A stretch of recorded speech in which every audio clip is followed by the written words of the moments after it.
yolking when you I love yolk.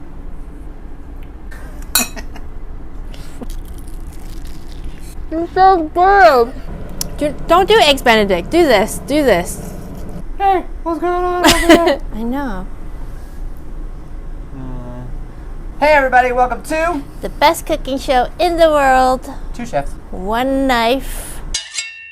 And no, it's a meat harp. Oh, it's a meat harp. And then What are we doing today? we are doing steak and eggs. Like a serious version of steak and Yes, egg. long bone steak and eggs. Well, We recently did a video with our friend Tim Lee. He's super famous on YouTube. He's like the Canadian Mikey Chen. He does food reviews. He doesn't need our help, a shout out, because he's fine. He's fine.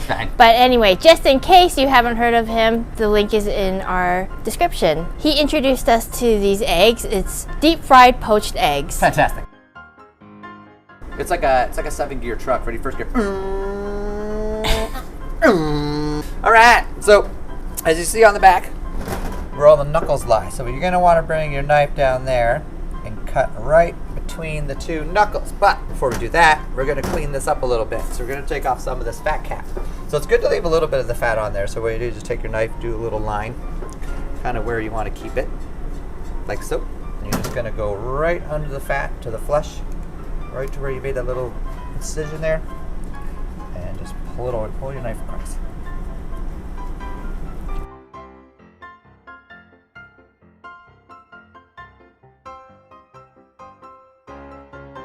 There we go. I'll do it this way so you guys can see. So we're gonna cut this end chop and go down. You find where the bone is, right in between. See, if you find it where it is, you won't hit the bone. The knife will go right down, no problem. See, very smooth. Look at that marbling. That looks good. There we go. We're gonna save this for snacks. All right. Okay, so we got our big chop here. We're gonna put a little bit of oil. Just on this side, flip it around, get a little on this side. You don't need a lot because there's a lot of fat in this thing, and as it cooks, the fat is gonna render down. It's gonna cause to make its own oil or grease. So we're just gonna go salt and pepper. Be very generous with your salt and pepper. We're not seasoning like a 4-ounce hamburger here. This thing is huge.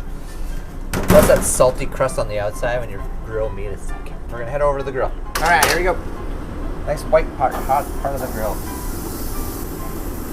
Don't have to worry about grilling the bone too much because we're gonna bake it in the oven to finish it. So this part will cook in the oven. So all we're really doing right now is just kind of getting the grill marks on it, just starting that caramelization on the outside, but we'll bake it in the oven as like a roast.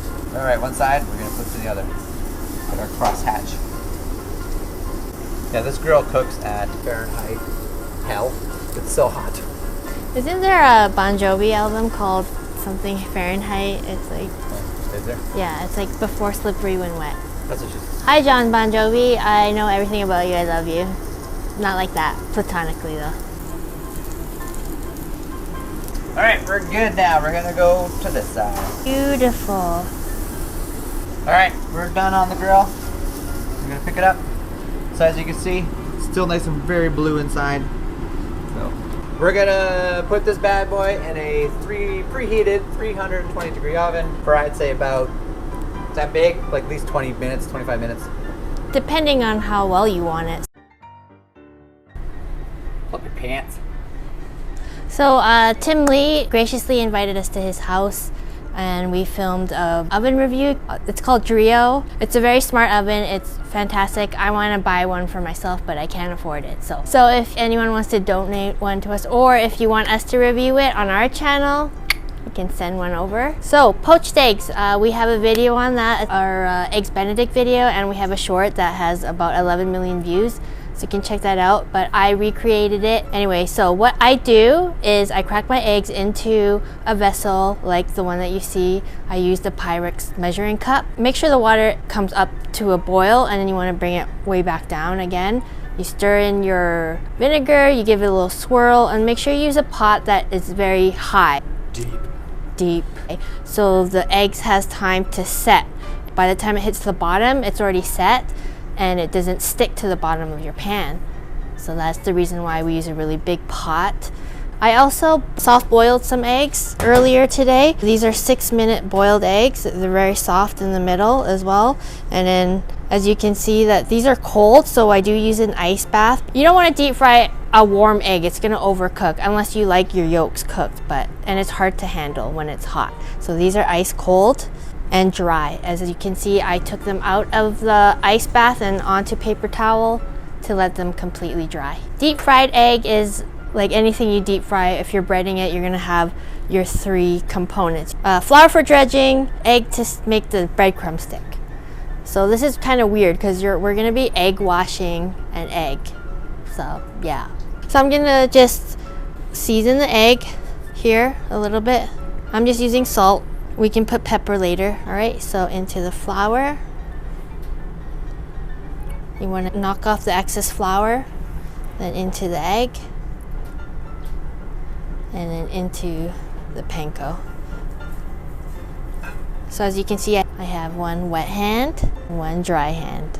And do I ever mix them up? All the time. I always mix them up. So yeah.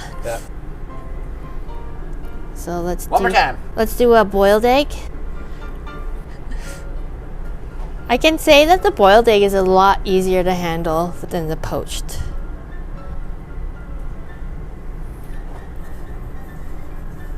It's like a ping pong ball. It is.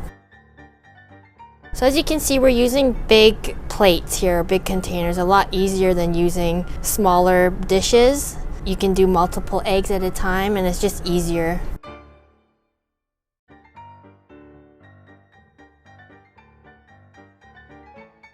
Anytime you're breading anything, you can do this well in advance. But if you're battering anything with a wet batter, you cannot. I learned that again from the Food Network. Do a double breading. Back into the egg. Double breading. Oh. All right, there. Looks like a arancini. Yeah, this chicken must have had a hard time laying this egg. Nice. I'm gonna go wash my salmonella hands. Is that a poo-poo platter? It's a poo-poo platter. See, we did this earlier and it's still held up. So if you do not have a deep fryer, you can definitely use a pot with oil. Oil's at 350.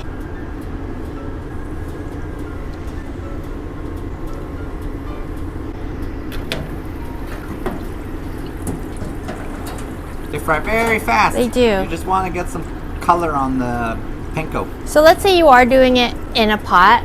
This is how I would do it, okay? You don't have the convenience of a basket, so you just go close to the oil and just release. Or you could use a spoon. Or you can use a spoon. A slotted spoon. A slotted spoon. Wow, they Sure. look delicious. I think that's good. That was what? Not even a minute. Paper towel here to soak up any grease. It's hot. I'm gonna actually hit it with more salt. Always season right after it comes out of the fryer so the salt sticks. All right, we're ready to go. Oh man, look at the blood coming out of the top. Fantastic. As you can see, the bone cooked in the oven, but that's why we didn't have to grill it. Now we're just gonna let this rest All right. for about 10 minutes. Yeah, 10 minutes. All right, we're gonna make some Hollandaise. So basically it's egg yolk, wine reduction, and clarified butter, which Chef Yan made. This is white wine vinegar, bay leaf, peppercorn, and onion or shallot. Reduce it by half your liquid and then strain out all the stuff and you end up with this delicious cocktail. Yes. This is gonna provide the acidity in your Hollandaise. So Hollandaise, we only need the yolks. So we're gonna crack our egg. We're gonna do it the old school mom way where you just do the shell by shell. There you go. Just the yolk. So we're gonna do a 2 yolk today because we're not yolking around here. That's good. So we got a little bit of steam here. So this is called a bain-marie. So this is where we're gonna use the steam from the pot to cook these yolks. So it's very key that you keep whisking it and watch it because this will scramble very fast. We're not making a very large amount of it. So and as you whisk it, you can see we're incorporating air into it, which increases itself in volume here.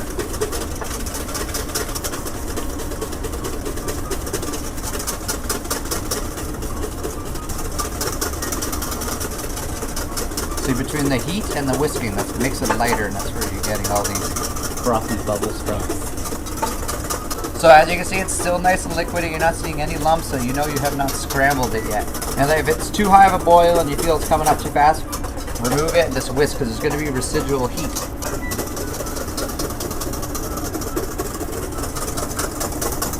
And just make sure the sides will cook faster. So make sure you're always scraping the sides of the bowl. And when you're using a gas flame, make sure your towel doesn't catch on fire as it's hanging down over the flame. You can see it's starting to thicken now. So as it heats up, it's going to get thicker.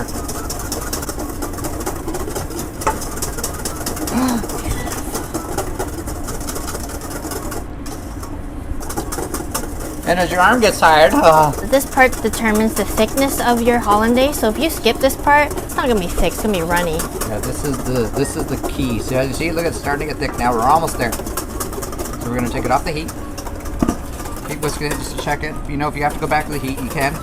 So as you can see, look at the thick. So now you were looking for what's called the ribbon stage. You want to see that it holds itself for a second on the top. So as you see, it's not falling back down that fast. So it's good thickness. Look at that. Beauty. All right. Look at that thickness, beautiful.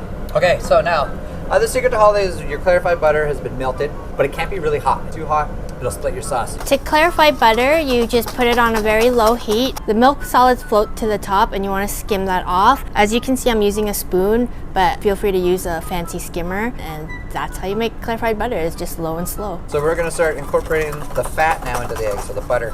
You wanna do a nice slow, steady stream, constantly whisking. I like to talk while I'm doing this, but too much focus. There we go. We did not split this hollandaise, and see, because of that we had that nice ribbon stage. We got a nice consistency of it because we are going to thin this out a little bit still. So we're going to season this. I like to switch it up, and I like to use a lime instead of a lemon. So we're just going to bruise this lime up a little bit, make it easier to juice. Nice and soft, so we're going to cut it in half. There we go. So there's no seeds in here, so we don't have to worry about catching the seeds. So we're just going to strain the lime juice into here. So this lime juice is actually going to thin out your hollandaise a tiny bit, so that's why it's always good to make sure your hollandaise is at a great consistency before you do this. All right, so there's our lime juice. Beauty. Then we're going to have a little Tabasco. Depends how spicy you want it. Add as much as you like. A little bit of salt. There we go. You can always add some Worcestershire sauce to this too. All right, we're gonna give it a little taste, see if it needs any more seasoning. So good. Yeah, what's better on egg? More egg. We got to dip the egg in the egg and put more egg. That's really good. The lime juice in there, the awesome reduction we got. It's perfect. Oh, it's nice. Looks good. That looks amazing.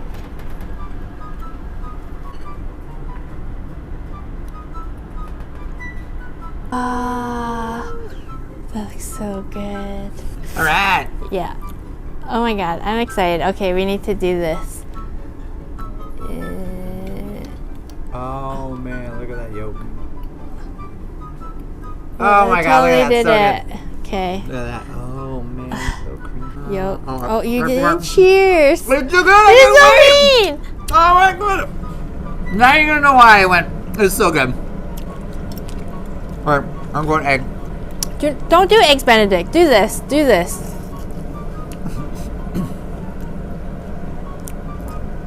Just adding that crunch to the egg with the panko is amazing. The hollandaise on the meat. I'm gonna do a hollandaise meat. We're doing full combo right now. Full combo. Yeah. Steak and eggs to the extreme. Cheers, cheers, cheers.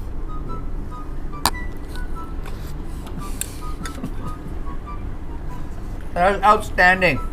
Are we chefs? That is so good. Oh my god, that's so good. It's the first time I eating the whole I thing. know, you never, and you're not even a huge fan of hollandaise, aren't you? Oh my god.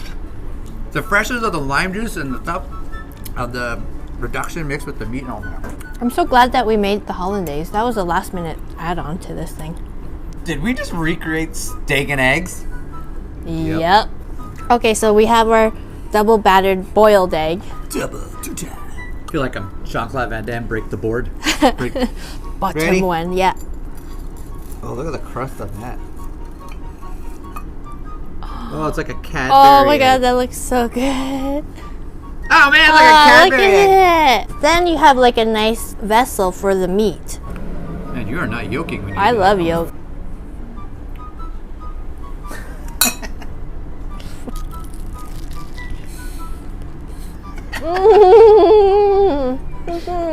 It's so good.